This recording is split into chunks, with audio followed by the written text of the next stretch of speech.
जय हिंद जय भारत। मैं सुभाष कुमार मिश्रा आप सभी का स्वागत करता हूं कृष्णा एजुकेशन के ऑनलाइन प्लेटफॉर्म पे, जहां पर मेरा आज का जो ये टॉपिक है वो सपोर्ट रिएक्शन फाइंड करना है। और ये support reaction with the help of one example, जिसके तहत मैंने लिया है कि एक बीम है और जिसमें आपको आर ए और आर बी की वैल्यू फाइंड करनी है। Let's about the brief introduction. This is a subject of fundamental of mechanical engineering and the unit 1 the topic name is type of support. So basically, we will cover with one example, and the example is this. Example is this: how to find the basically how to find the value of RA and RB. So let us take with this fraction. We know that in the beam there are the three types of load. So in that particular beam there are the two types load, that is a point load, UDL load, three types of load: point load, UDL load and the UVL load. So that's why we can write that is called point load. Point load is not depend on, point load is about that is called 4 kilonewton, and 4 kilonewton is 2 point load, and one is the UDL, and UDL is what? UDL is that UDL is depend on W into L, that is called load. So and it is acting on the, कहाँ पे act करता है? Spread of the beam. कितने पर? Spread पे UDL फैली हुई है, divided by 2। And the last one is the UVL, uniformly varying load. Uniformly varying load का क्या होता है? हाफ इनटू कितने लेंथ में वो फैली है और उसकी इंटेंसिटी कितनी है। और ये कहां पर एक्ट करेगा? ये एक्ट करेगा if you're consider E point, मैं जीरो इंटेंसिटी से कंसिडर करूंगा तो 2/3 of the length from E से मैंने ई से कंसिडर किया है। इतनी चीजें मैं कंसिडर करूंगा। तो अब बेसिकली मैं कैसे फाइंड करूंगा आर ए आर बी की वैल्यू? मैंने कहा आर बी की वैल्यू आपको फाइंड करनी है, तो आपको क्या करना है? आपको तीन इक्विलिब्रियम कंडीशन माननी है कि F X is equal to क्या है? आपका 0 है, and we can say that आपका F Y is equal to क्या है?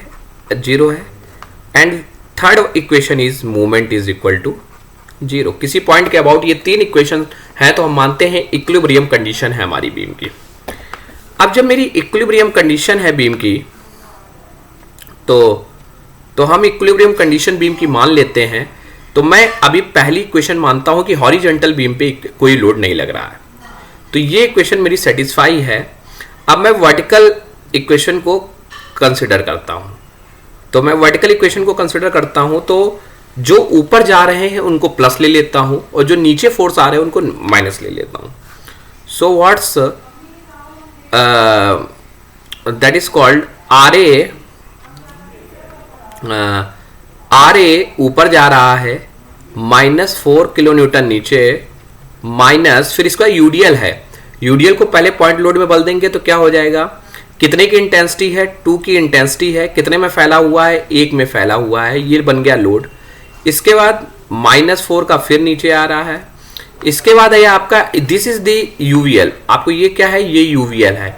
ये आपका क्या है? ये एरिया आपका क्या है? दैट इज कॉल्ड, ये यूडीएल है और ये क्या, सॉरी, ये यूडीएल है और ये यूवीएल है।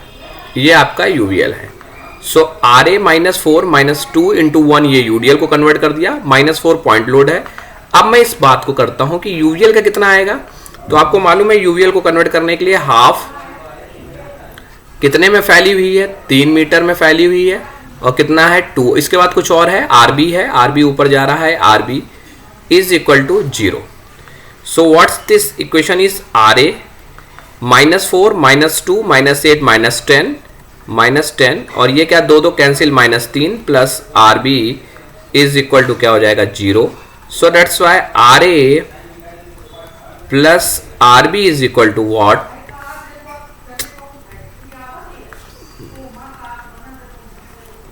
13 kilo newton. This is the first equation, and horizontal equation is satisfied. So then we will calculate about the condition of movement, movement को मैं कंसिडर करता हूं तो मूवमेंट क्या है, टेकिंग मूवमेंट अबाउट ए के अबाउट हम मूवमेंट लेते हैं। अब मूवमेंट लेते वक्त हम दो क्वेश्चन पूछते हैं कि हमारा मूवमेंट वो क्लॉकवाइज है एंटी क्लॉकवाइज है। If you suppose the movement is this, that is called positive, and if you suppose the movement is this, that is called negative. So that's why if you suppose taking the movement, आप अपनी finger एक point के about यहां पे रख लीजिए, आप यहां के अबाउट मूवमेंट के अबाउट एक फिंगर रख लीजिए। मैं मूवमेंट की इक्वेशन को दूसरे से लेता हूं और कंसिडर करता हूं और आप देखिएगा मैं मूवमेंट को ले रहा हूं तो मूवमेंट इज इक्वल टू होता क्या है, we know that movement is equal to force into perpendicular distance about that point पे आप मूवमेंट ले रहे हैं, जिस पॉइंट पे आप मूवमेंट ले रहे हैं। तो मैंने कहा कि अब मैं ए के अबाउट मूवमेंट ले रहा हूं तो सभी फोर्स का मूवमेंट ए के अबाउट होगा। तो आर ए खुद में एक फोर्स है, तो आर ए तो एक फोर्स होगा, इसकी परपेंडिकुलर खुद उसी जगह है तो 0। इसके बाद आगे बढ़ेंगे तो हमें 4 मिलेगा, तो 4 का एक लोड है तो दैट इज कॉल्ड 4। किस तरह का देगा, ये घूमेगा कैसे, ऐसे घूमेगा जनाब, कैसे घूमेगा, ऐसे घूमेगा, तो क्लॉकवाइज प्लस 4 इंटू 1।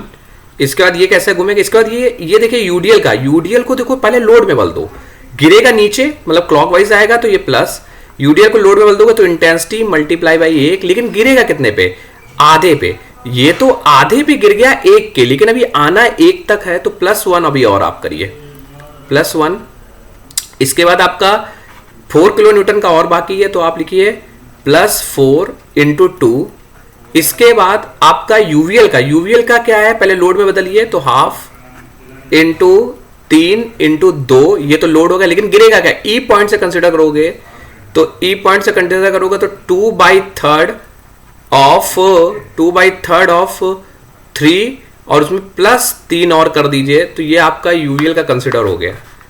तो आपका प्लस आपका क्या भी आरबी और बाकी रह गया, तो माइनस आरबी कैसा आएगा, आरबी आपका क्लॉकवाइज आएगा, ये कैसा आएगा, क्लॉकवाइज आएगा। तो आरबी इंटू ये कितना हो जाएगा, 3, पूरी डिस्टेंस देखिए आरबी से परपेंडिकुलर 3, 1 4, 1 5, 1 6 इज इक्वल टू क्या हो जाएगा 0। पूरी इक्वेशन को मैं सॉल्व आउट करता हूं तो आर ए इंटू 0 0 +4 प्लस ये देखो 2 1 2, ये क्या हो जाएगा 3/2,